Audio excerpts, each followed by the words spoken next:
My name is Lucy and I'm 31 years old. If someone asked me whether I ever had big dreams in life, the answer would be yes. I used to want to be a singer, someone who could stand on stage and make the entire room fall silent to listen to every note. But reality quickly woke me up. After graduating from college, I started working as a credit officer at a small bank in Raleigh, North Carolina. It wasn't my dream job, but at least it was stable and helped me pay off my student loans. I met Nathan at a college reunion party hosted by one of my friends. He was a close friend of hers, and we were paired up for a celebrity guessing game. He had an easy laugh, a charming way of speaking, and most importantly, he understood the dream I had set aside. Turns out Nathan had also once pursued the arts. He had been part of a dance crew throughout college, but eventually chose a business path to meet his family's expectations. We started dating just a few weeks after that party. My mom kept asking when I would finally settle down and when she'd have a grandchild to hold, and even though I wasn't entirely ready for marriage, I softened. Nathan doted on me, at least in the beginning. Outdoor dinners, surprise gifts like new headphones because he knew I still loved to hum while doing chores. Everything felt like a dream. A year later we got married, and I decided to quit my job at the bank to focus fully on our family. Nathan worked for a financial consulting firm in Charlotte, had a decent income, and told me I deserved time to rest after all those busy years. But it wasn't long after the wedding that I began to understand more about his family. Nathan had a younger sister named Ivy, 3 years younger than us. His family always said Ivy had suffered nerve damage after a serious fever when she was 8. Since then, they said, she couldn't speak or walk anymore. At first, I thought that was heartbreaking. A young woman bound to a bed and wheelchair for life.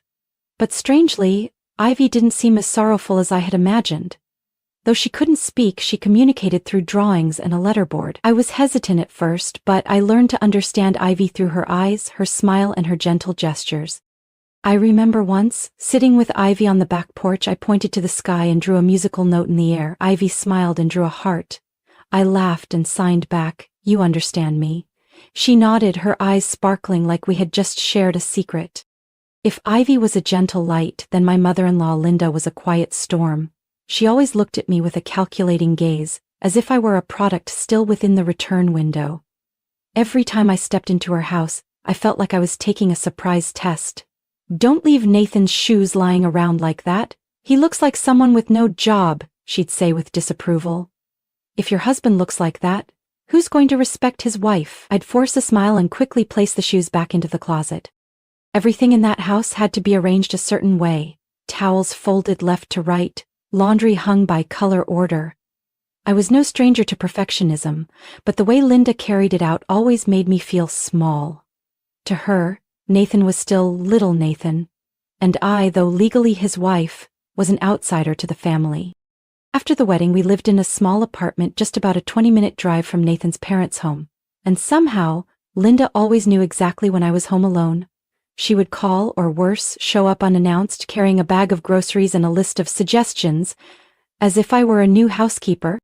I once thought marriage meant having a peaceful home, but gradually I realized I had entered a family with an invisible hierarchy, where every word was weighed to please the head of the house, and my sacrifices were treated as expected duties. And I never would have guessed that Ivy, the one seen as helpless and silent, would be the person who changed my life forever. I don't remember exactly when things began to shift.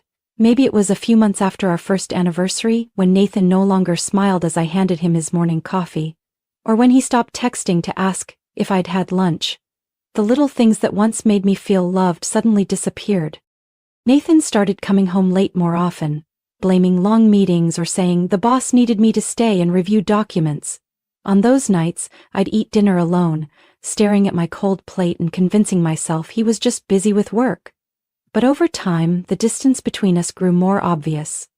When I asked questions, he avoided them. When I stayed silent, he didn't reach out. As Nathan became more distant, I found myself growing closer to Ivy. I visited her often, and although at first my mother-in-law disapproved, I didn't care.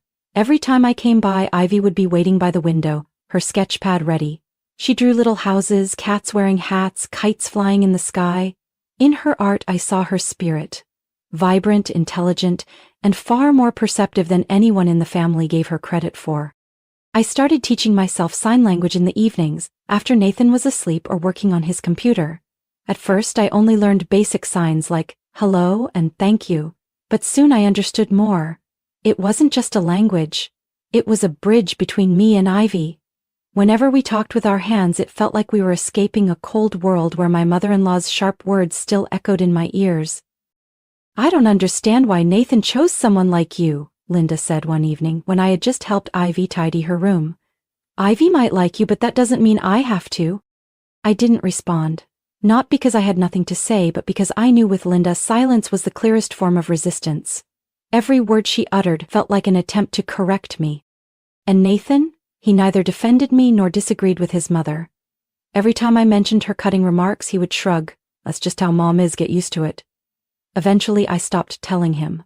And he stopped asking. One early fall evening, with leaves just starting to turn gold, I went to Nathan's parents' house with a tray of homemade pumpkin bars. Ivy loved pumpkin bars and I wanted to surprise her, but as I stepped inside I saw Nathan sitting in the living room with his mom, both laughing. Something I hadn't seen him do around me in a long time. "You're here tonight?" Nathan asked, not sounding the least bit happy. "I made these for Ivy," I replied, gently setting the tray on the table. "You didn't mention you'd be here." "No need to mention it," my mother-in-law cut in, her eyes cold. "Family can come by any time." It sounded warm, but I knew it wasn't meant for me. I walked over to Ivy. She was sitting by the window as always, but this time without her sketch pad, just hugging a blue pillow tightly. She looked at me, blinking slowly as if to ask, "Are you okay?" I forced a smile and signed, "I'm fine." But at that moment I realized my hands were trembling. That night, when we got back home, Nathan barely said a word. I took off my coat, hung it up, then turned to him and asked, "Is there something you're not telling me?" He flinched. "What kind of question is that?" "I don't know. I just feel like you're not really here anymore. Not fully." He sighed, staring at the floor for a while before saying, "It's just work. Don't overthink it."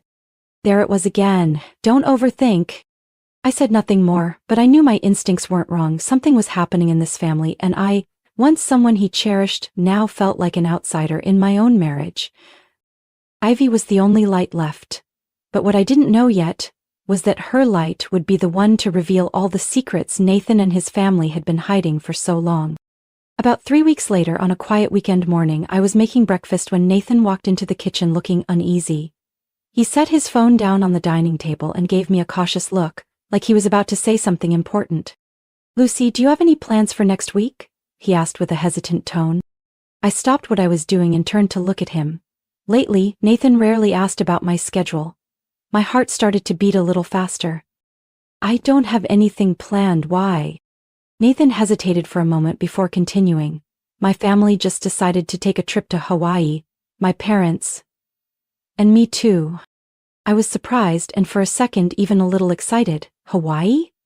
Wasn't that the place we had once planned to visit for our second anniversary? But that brief moment of excitement quickly faded when I saw Nathan's expression. He didn't look like he intended to invite me along.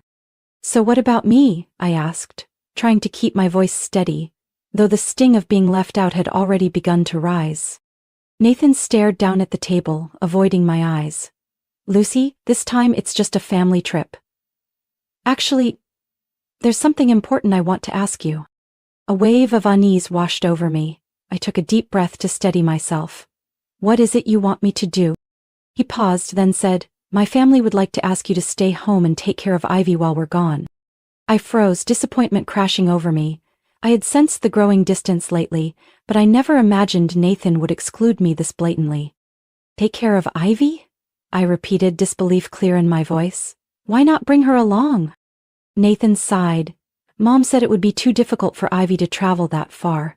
Plus, she thinks you're the best person to care for her. You're close to Ivy, right?" He said that last part carefully, as if trying to back me into a corner, make it impossible to say no in front of his mom.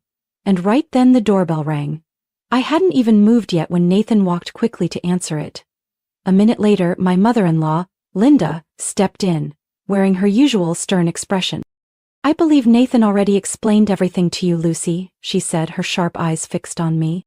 I stood there in the middle of my small kitchen, feeling a suffocating weight I couldn't shake. Nathan stayed silent beside her. "Do you have any objections?" she continued, her tone daring me to challenge her. I was boiling inside, but I chose not to show it.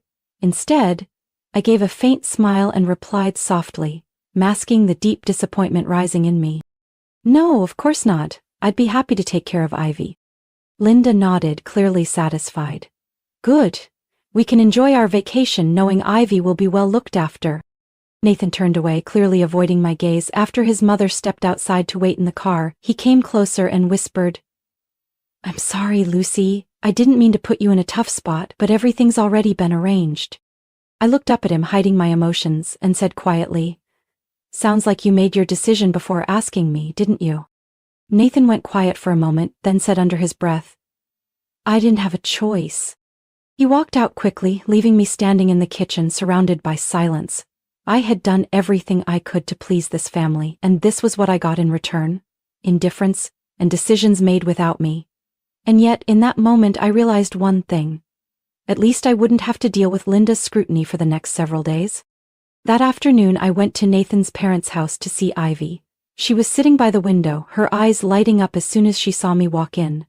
I sat down beside her and signed gently. "I'm gonna stay here with you for a few days, okay?" Ivy looked up suddenly, her big eyes blinking as she signed back, "They left you behind again?" I was startled. It was the first time she used the phrase "left behind." But I nodded, not hiding the truth anymore. Yes, they went to Hawaii.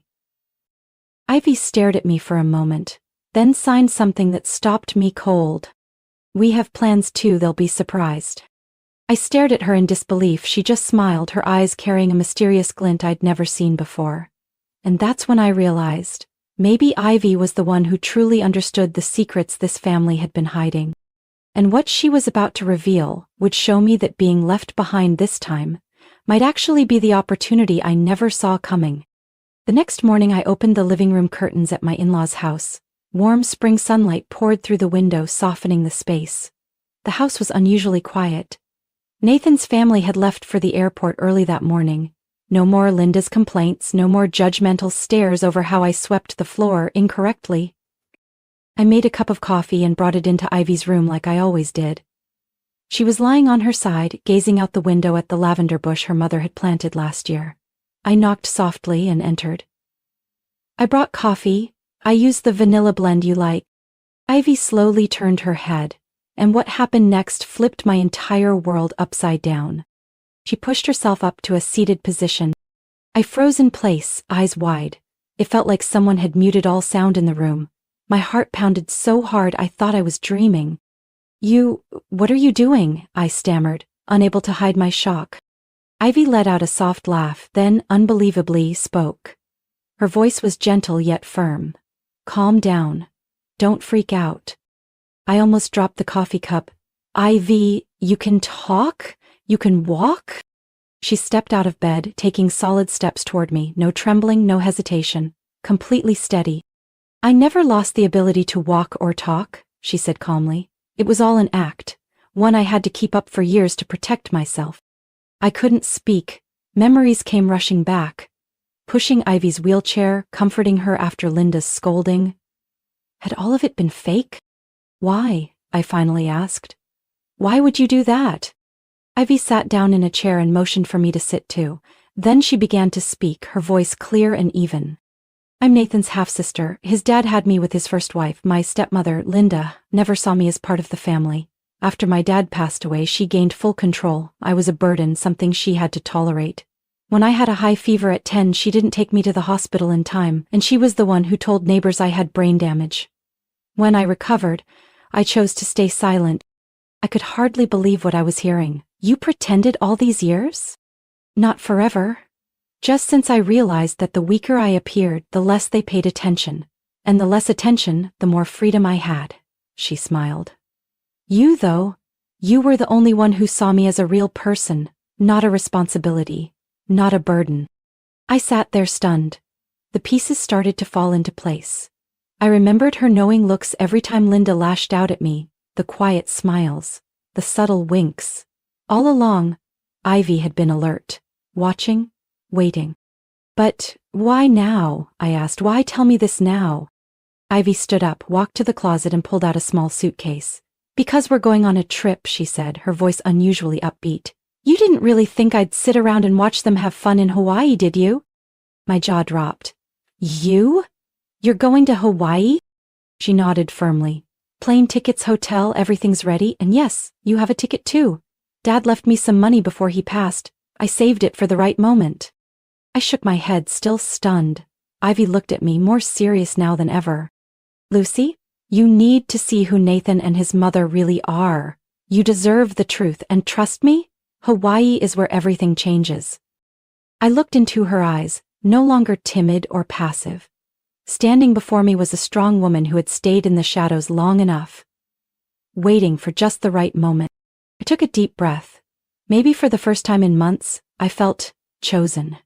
Not to serve, not to please, but to finally rise up and face the truth. I smiled. If you're ready, then so am I. Let's go.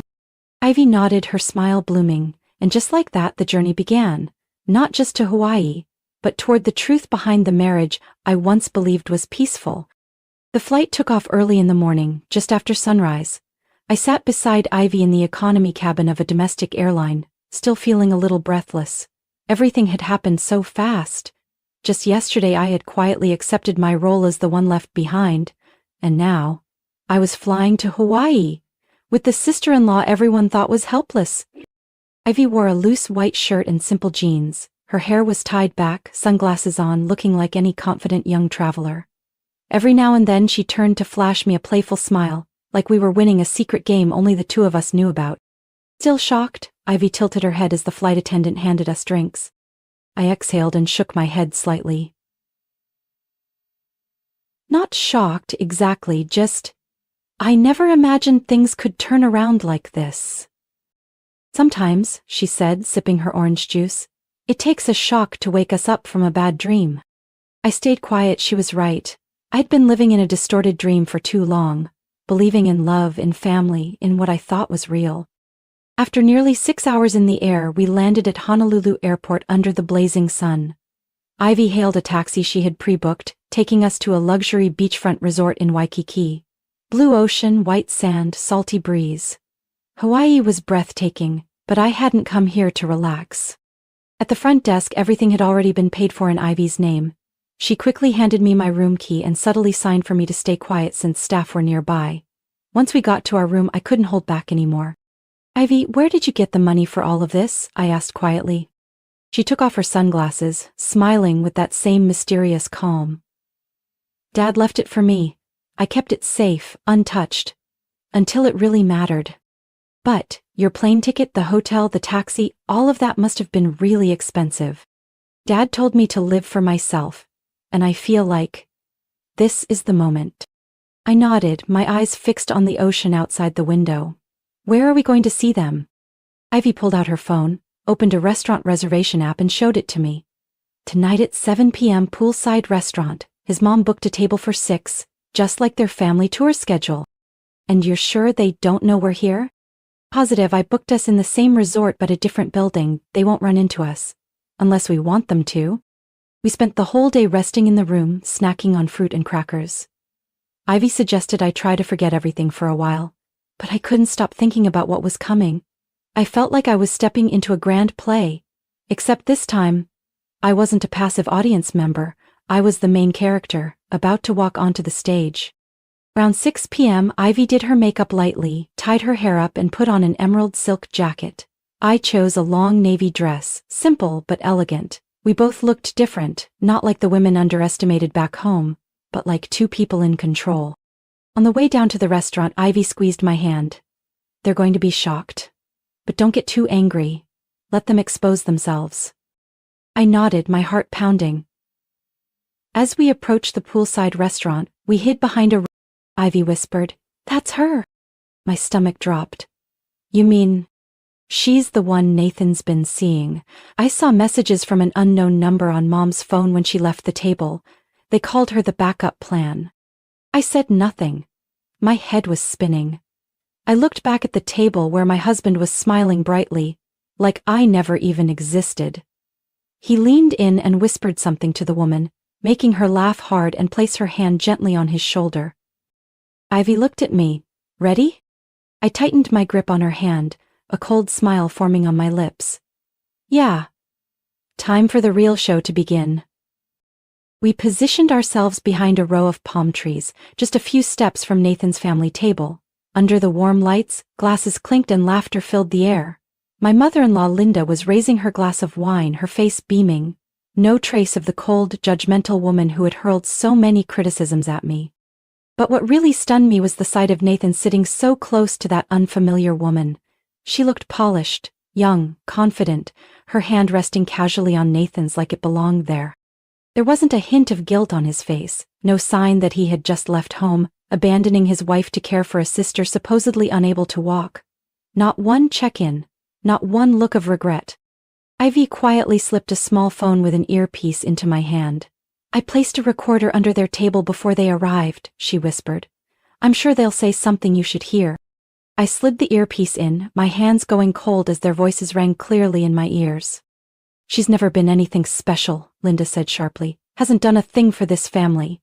If you're divorcing her, at least Nathan's voice followed, low and firm. I'll figure something out, maybe say she's emotionally neglectful. My lawyer says if we play it right I won't have to give her a dime, I could even come out ahead.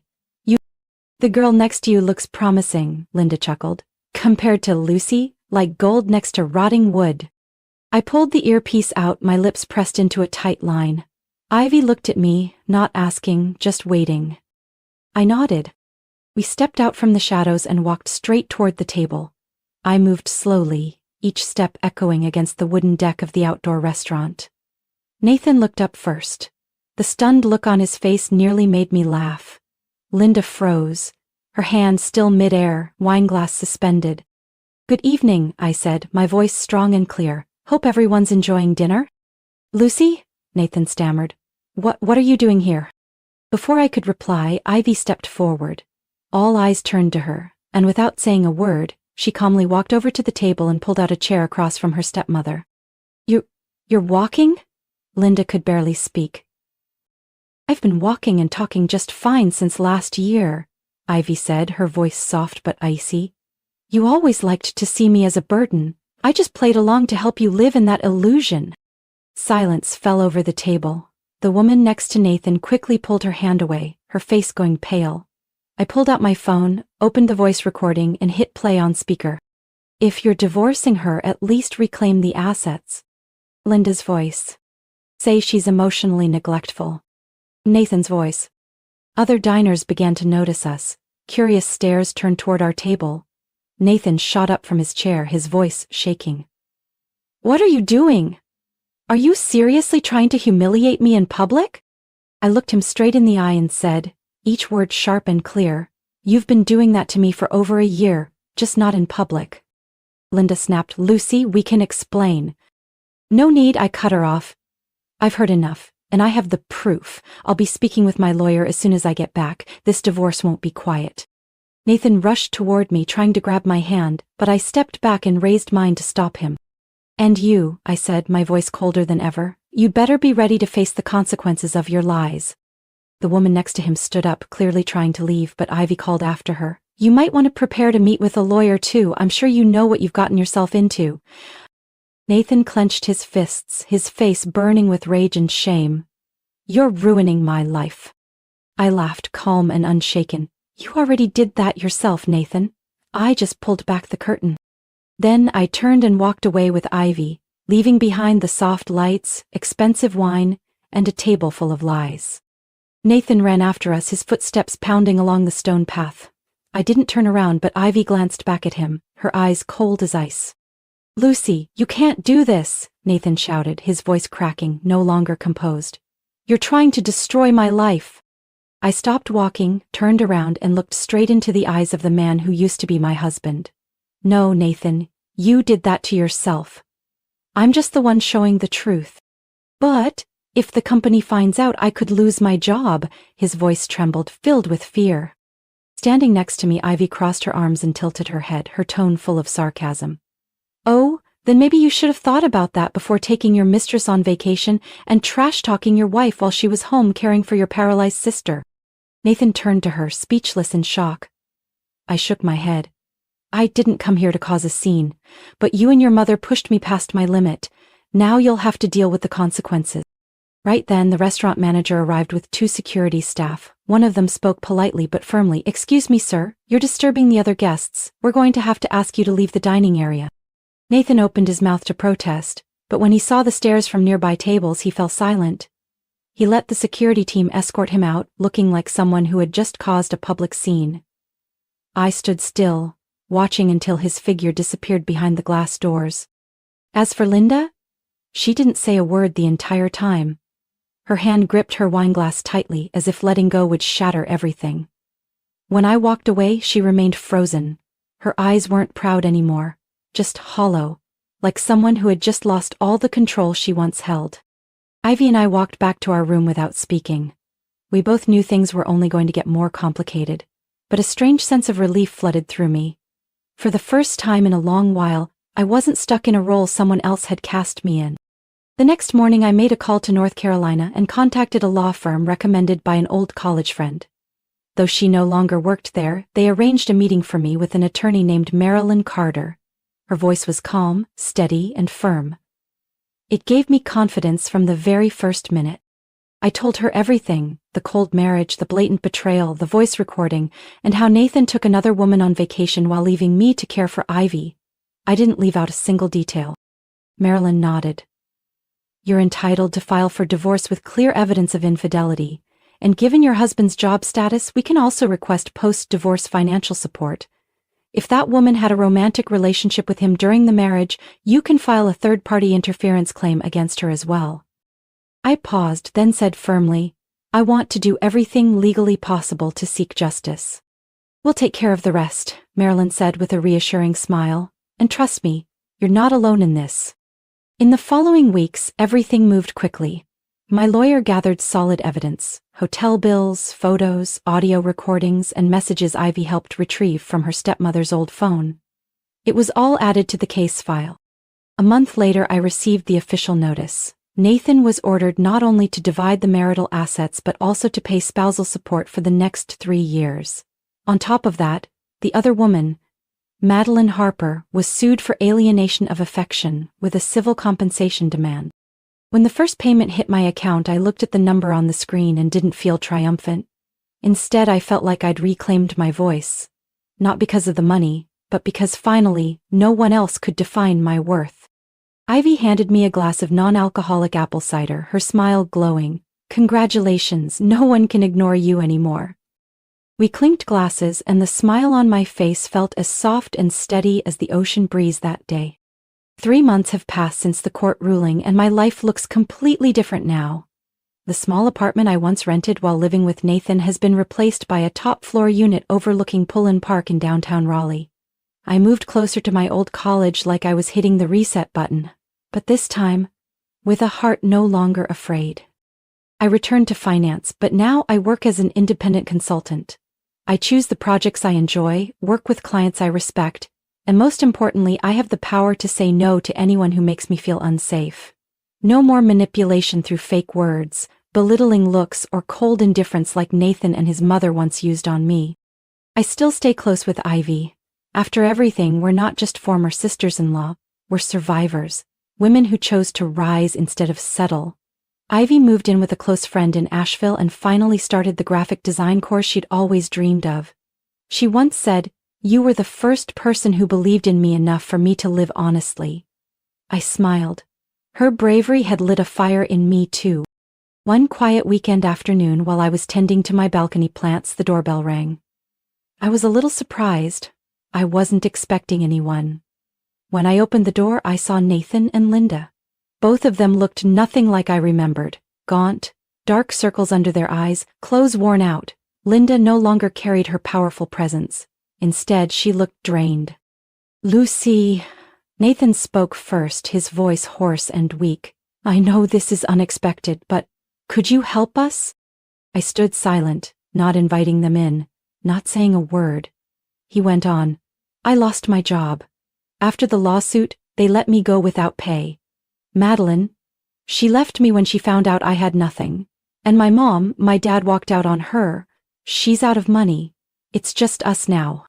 I looked at Linda. She lowered her head, something I don't think she'd ever done before. Lucy, I was wrong. So wrong. But I have no one else now. I just hope you can help us through this. The silence lingered. Only the wind rustled through the trees outside. I tilted my head slightly, then spoke slowly. Funny. I once begged the two of you for just a little kindness. And now it's your turn. Lucy, I know you hate me, Nathan stammered. But I've realized my mistakes. I truly have. Just a little help. I cut in. I don't hate you, Nathan. I just regret wasting so much time thinking you were worth it. Linda's eyes were red. You can't be this heartless. I smiled softly. I'm not heartless. I've just learned how to set boundaries. And mine is this. I won't go back to anyone who once disrespected, used, or betrayed me. I calmly closed the door before they could say another word. Before heading back inside, I walked to the corner of the balcony, opened the jar of sea salt I'd prepared earlier, and sprinkled it along the threshold. My own little ritual, a way to sweep away whatever darkness had once entered my life. I don't believe in superstition, but I do believe in symbols, and to me, that handful of salt was a clear declaration. The past no longer has a place in my present.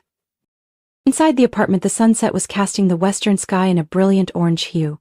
I sat on the sofa, hugging the knitted pillow Ivy once gave me, and felt my heart completely at peace. Not all endings are perfect, but some endings are necessary. And for me, this wasn't just the end of a marriage. It was the end of a life lived in silence, and the beginning of a life I chose for myself. From my own experience, I've realized that sometimes, strength isn't about holding on to a relationship, it's knowing when to let go. I was betrayed, dismissed, and left behind, but those very things helped me rediscover my worth. Life doesn't end when someone walks away from you. It truly begins when you decide to move forward for yourself, and I hope that anyone reading this finds the courage to choose their own happiness too.